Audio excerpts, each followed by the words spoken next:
Peyton's James, a kind boy with red hair and beautiful blue eyes, likes chocolate ice cream, animals, Lego, and Minecraft. Sounds nice, right? Sounds like he was supposed to have a wonderful childhood, right? But he didn't. Instead, he died. Bullying took him. Bullying took this amazing boy away. Just because his teeth looked yellow, just because he was smaller than his peer, and just because he didn't like sport as much as others did, he became the target of bullying. Even when he changed school, the bullying didn't stop. Devastatingly, Peyton hung himself and passed away at 12:02 October 13, 2014. My heart broke when I read this story. I couldn't do anything for Peyton. I couldn't help him. I couldn't save him. I feel sad, angry, and powerless. But I realized I can help other Peytons. Millions of Peytons suffering from bullying. We can help the millions of Peytons. Together, we can put an end to bullying once and for all. According to Merriam-Webster, bullying is to treat someone in a cruel, insulting, threatening, or aggressive fashion. It can be physical or verbal abuse. Bullying can take place on the internet, at school, or outside of school. Some may ask, why is it a big deal? Well, could you believe that innocent victims of bullying typically experience a series of short and long physical and mental, social and academic impacts? Could you believe that 1 out of 5 victims of bullying will suffer from some degree of mental health problem at a later age? Could you believe that they will suffer from decreased self-esteem, social isolation, school avoidance, and even harm themselves and commit suicide? I couldn't. I couldn't believe that teenagers who did nothing wrong had to suffer from these. So, sadly, bullying isn't a small problem. Research has shown for teens aged 14 to 18, almost 60% of students' parents reported that their children has experienced bullying. That means right here in this classroom, about 15 of us have been bullied, and around 2 to 3 people among us in each table group had been bullied. They or you might be going through this right now. If unfortunately you are facing bullying, don't be afraid. You can stand up and protect yourself. The most viable and achievable approach you can take is to ask help from trusted adult, like teacher, parent, cousin, or counselor. If you are not comfortable talking with a grown-up, which is totally fine, you can turn to a trusted friend or sibling, or simply just someone you're comfortable talking to.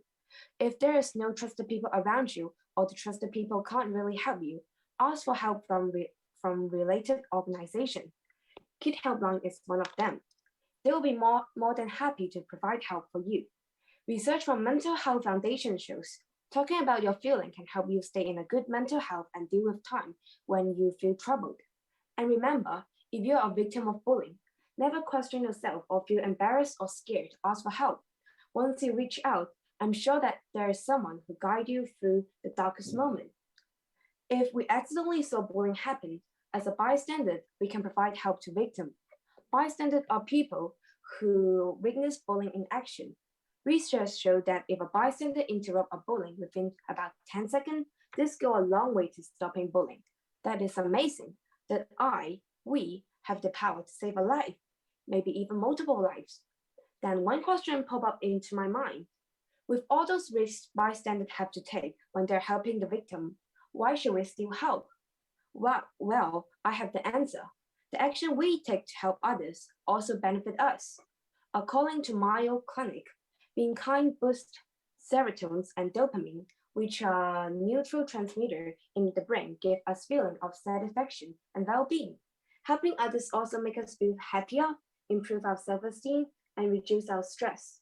Secondly, you might even meet a good friend.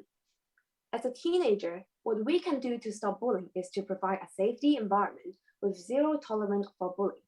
We can do this at school and on internet.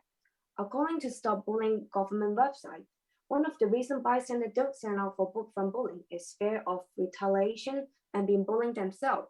That seems like a quite difficult problem to solve, right? But it can actually be really easy. Research from University of Minnesota in US has shown environment could influence people's action. Let's take a look at this example. A dirty, messy corridor gives people the impression that they could even make it dirtier and messier. On the other hand, a clean, tidy corridor with enough storage space will encourage staff to clean up those work unrelated stuff away. Similarly, if we could create an environment that does not tolerate bullying, it would definitely decrease bullying and encourage more people to stand up for bullying. I hope my presentation bring you guys a good understanding of bullying, but I hope what I bring is more than that. I hope it encourage everyone to take one further step. Quote from the famous American author Helen Keller. Alone we can do so little. Together we can do so much. We have to put bullying down for those life we lost, for those hurt they experienced, and for those despair they have been feeling, and for the safety of every one of us sitting here. We must put bullying down, and I believe certainly we can. Thank you.